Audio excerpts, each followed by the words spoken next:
Hey guys, what is up? It's Dusty here, and welcome back to another crypto video. Let me know in the comment section down below what city you're watching from. Right now, I'm recording this from Amsterdam, and damn, it is ridiculously cold. My hands are freezing, and yes, I could turn on a heater, but yeah. So today, I want to talk with you guys a little bit about some ideas surrounding the XRP price, starting it off actually by taking a look at the XRP rich list. Now, I know a lot of you guys told me that this does not matter, but it is still rather interesting to me how the balances have really severely shifted, or actually I should just say changed, as a couple of months, the 17th of November 2020, the 0.01% of accounts had on average 22.5 million XRP. Right now, that has come down to about 17 million, and I really find that interesting because you would, from a certain perspective, think that all of these big ones should stay rather the same, regardless of what happens to lawsuits, because, well, if you have 20 million XRP, for example, you're definitely not going to let that go because a loss like this, you definitely knew it was going to happen. However, my ideas are that these bigger wallets actually got a lot sent out of it, basically, or a lot has basically been taken away from this whole sheet, mostly because exchanges like Coinbase and whatnot might not be adding themselves to lists like this anymore, or, for example, Grayscale that has liquidated everything because of the lawsuit, basically really getting this whole number down. On a different end, though, that should not explain why all these other numbers are down too, which basically points to the fact that, yes, people have gotten rid, on average, of some XRP. However, that is seeing it all from a negative side. That is looking at this and being like, oh no, people have gotten rid of some XRP. Oh, damn, that is so sad. But here's a fun little thing. If you go to the market cap and go take a little bit of a look at 90 days prior, just go check for yourself a little bit of November. Let's see exactly what date we're looking at here. November 11th, for example. November 17th, you can see the price was right around 30 cents, a little bit below it. Right now, we are at about 43, 44. Fun fact is that the value it had back then is actually less than it has right now. So theoretically speaking, if this number goes down by, let's say, 25% or so, it actually is still on par with the amount of money. So logically speaking, if the same amount of money is kept, the average amount of XRP should keep going down. On a different end also, it is not strange that these numbers go down, thinking about it, because there is a lawsuit going on, which a lot of people in the US, for example, cannot really cope with. They don't want to really put themselves through it, and it also means, at least in my opinion, that it's a lot cheaper right now to become a top 1% XRP holder, and that's exactly what goes in my head, like thinking, okay, so a lot of people have sold, which means there's more opportunity for me to become a number one, at least in the top 1%. 70,000 XRP is a lot, don't get me wrong. I'm just saying it is easier now than getting 87,000 XRP. Even though in terms of real money, it might actually be more. In terms of XRP though, it is actually simpler, which I know is kind of contrasting, but in the end, I do think it's kind of soothing that it's a lot cheaper now. In a different end here, I saw one article which really caught my attention. Let me quickly see if I can find it here for you guys. This one right here is the correlation between silver and XRP. This one really caught my eye. Silver and XRP correlation, it's basically the XRP chart with a silver chart added on top. And it basically showcases the resemblance here, which I do find quite interesting. Not even going to lie. It is definitely quite interesting how this has flown over time and how closely it still follows it. If we were to see another spike here in the next week or so, this is again a weekly, if you kind of shift it a little bit to the left, you know, this one resembles this little pump, this pump is resembled by this, and this last one is resembled by this. If we see a little bit of a pump, maybe like a second, and then another dump happening, which would be this one, it's like literally the same thing, right? Or if you were to actually consider this to be this whole bigger pump with a little bit less action at the top of it or at the front of it, and then this pump and dump situation being what's going to happen right here, means we'll see another, I don't know, 900% or so gains in the next couple of weeks, which I don't know exactly what the end date for this is going to be, but in the next couple of weeks, like 1, 2, 3, 4, 5, 6, 7, 8, 9, like 9 or so weeks or so, should be another big, huge pump following the correlation. Again, is this really true? Not certain about that. Is it really interesting to watch this? Yes, sir. Yes, sir. And the fun fact is this was already posted August 28th. So he basically had a lot less action to it too. Right? If we refresh it quickly, you'll see he just put the silver chart on top and basically stopped. And that was all the way back here. If you continue it though, you'll notice the big pump should be right on March 29th, can be somewhere around that time. If you kind of continue this on though, it's really interesting, in my opinion, how it's still following along. Is it exactly? No. Will it ever be exactly? No. So it's still following it along pretty interestingly. And consider it from a different perspective, you might say, okay, but it has kind of supported it until we saw this whole lawsuit, and then it didn't, or something along those lines. So you might say, it could support it, but this right here, I don't know, maybe some pumping up here is what really made it to break down or something else, but I don't really think so. It just really depends on what you believe in. If you believe in the charts, basically, you believe that history matters, and the news right now matters a little bit for big spikes and dumps, but doesn't matter for the bigger picture, then this should still be what we may look like if XRP and silver are really that correlated. Could also just be luck, all right? Don't get me wrong. This could all be luck, could all be very, very coincidental.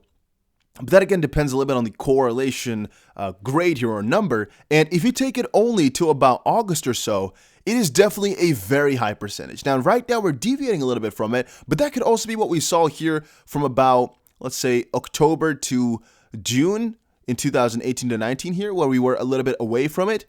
For the rest, we've been really sticking close to it for quite a lot of months, basically. So, hey, let me know what you think about this down below. I find it really interesting. It basically looks like we're following silver again with a little bit less severity, but damn, it could still be it. What do you guys think? It's really interesting to me, though. What if we'll see another pump like that happening? But again, that's just one thing you can believe in if you want to. Is it a certain thing? No. Is it fun to look at? Yes, in my opinion, it is. On a side note, guys, I have put a couple $1,000s in GSX. It is a first gold-backed coin, basically the first of its kind. And it doesn't mean you have to put some money in. I'm just saying that I have personally done that. And I do think it is quite interesting because it's a growth coin where they have assets which are backing this GSX. And as the assets keep continuing on to go up as they mine more gold, the coin should also increase in value. Right now it's 10 cents plus a 15% bonus plus a 5% bonus for using my link, and they have staking, so go check it out. A link is down below. Moving on, we have the correlation which we just saw. We have exploding total market cap excluding top 8 coins, altcoins to the moon. Market cap for smaller altcoins is exploding. Total market cap excluding the top 8 coins, which is total minus Ethereum, XRP, USDT, LTC, ADA, Bitcoin Cash, DOT, and Link. And we're seeing that they are increasing like crazy, which again to me reveals alt season is really freaking here, baby. And even though logically speaking, we should bounce back down a little bit again, because we also just pumped ridiculously much in the last couple of days here, I do think buying right now is still not really a bad idea, even though you might say, oh, but Dusty, we're at the top of the top for altcoins. Yes, we are. But is that really a bad thing? I think it just more so shows how we're pushing through and how alt season is freaking here. We're getting very close to $100 billion market cap for, again, altcoins minus the top 8. And wow, is it going to get big, in my opinion. When do we explode and how far can we go? Nobody can really tell. This guy here is showing a interesting move to about $121 billion, which will be a 30 or 31% increase in, I guess, the next time frame. However, this was posted on January 9th, and let's see where we're at right now. We are at exactly 115.9 billion right now. We've gone up, as you can see, for the last couple of days. Right now, again, we got a little bit of a sell-off. I do think we have to fall back down just a little bit lower. But still, we're remaining in this channel quite nicely, though. If you kind of extend it in your head a little bit, it is staying in that, which I definitely find kind of fascinating, how he thought about that a couple of weeks ago already, and we're still staying in that for the next couple of weeks now. And so, again, we're either going to follow this channel or have a breakout to either side. His positive one, yeah, it definitely did not occur. However, his more neutral one is the one we're definitely rising in, and it's looking pretty damn good. Nothing bad is happening here. All is looking good. We're finding good supports. Everything is looking juicy. And as you guys know, I'm extremely bullish on altcoins, extremely bullish on XRP. And here on this side, you can just see how juicy everything is doing. Oh boy, am I excited. Then I saw this one right here. Insane sell volume this week for XRP. Yes, there's been a lot of sell volume. I think a lot of it is sparked by the big pump and dump or whole ordeal, but also by the fact that I think they've been pumping it up or basically buying it over in this area, which is basically between the big pump and the lawsuit because we hit a dip at about 17 cents or so and eventually had a pump and a nice verdict for Ripple. Since they all bought in at pretty cheap prices right now, are at least a 20% profit or so, I do think a lot of guys are selling it off, as there's still a major lawsuit lurking that they don't want to be involved in, and they also have some nice profit, so I don't think it's really strange that they're selling it off. And if you think that's a very bad thing or they're weak, yada yada yada, just think about it differently. They are people with their own emotions making money right here. What if it's a stay-at-home mom, wanting some quick little bucks to get some nice little coat for the winter for her daughter? Is that a bad thing? Definitely not, right? So just think about it from a different perspective. Yes, these are mostly big guys trying to dump on us, but who cares? People have all their emotions. People do this type of stuff mostly rationally. You might say, oh, Dusty, this is all irrational. No, these huge sell-offs like that, it's not only fear. This is definitely orchestrated for a very huge amount, all right? This doesn't just happen overnight. It doesn't just happen like nothing. And it's mostly, in my opinion, however, due to the whole pump and dump ordeal. Yet again, it can show you how the volumes of XRP are shifting and how a huge sum of people, as we saw here, actually did get out. I see it again as a positive thing, though, as it means more XRP for us. Generally, people are actually still positive. I think a lot of people are correlating or putting XRP, Doge, Cardano, and even a little bit of Bitcoin in the same box with the GME move and the whole Elon Musk move with the pump and dumps and stuff. I know they're very much different, but people are putting them in the same box, saying, again, buy it because of all of that. And here was, again, XRP following the trend, February 7th. XRP trend following setup soon. Yeah, I didn't actually find this one too interesting. I guess I didn't close this one fast enough. I guess he opened his trade over there, and he is in the loss right now. So, he opened it right there, and he's already at a nice little loss as of this point. So, not too sure that this is going to work out for him. But all right, let's hope for him that it does. It's basically literally hit his buy point, got him a little teeny weeny bit of profit in the first couple of seconds, and then fell down. That is definitely interesting how that is coming along. If that's not his idea, let me know. But I definitely think that's his setup right here. Again, this is his purchase price, this is his close, and this is his sell-off. A 1 to 2. I always do a 1 to 3 even.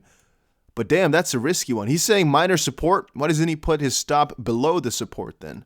That is definitely interesting too. However, whatever, he's put it in the support zone, basically at a point we've hit a couple of times before. This is a risky type of guy. However, this is within a day, so this is not really my style of trading regardless of what he's doing. And, well, be the luck on his side. I hope the best for him. Check out 5 Minute Crypto. A link is down below. It is my second channel. I've already made a video on there, but I don't know if I posted it before or after this one. You just got to check. It depends on when exactly I'm going to publish this video. I'm not too sure just quite yet. But, yeah. Go subscribe to it, go check it out, and I'll see you guys again in another crypto video. What do you guys think about this silver correlation, though? I think it's pretty interesting. Can we see it? Can we see it? Oh, who knows? Well, we'll watch. It's going to be interesting. Let me know what you think about that down below, and I'll see you guys again in another crypto video. Take care, everybody.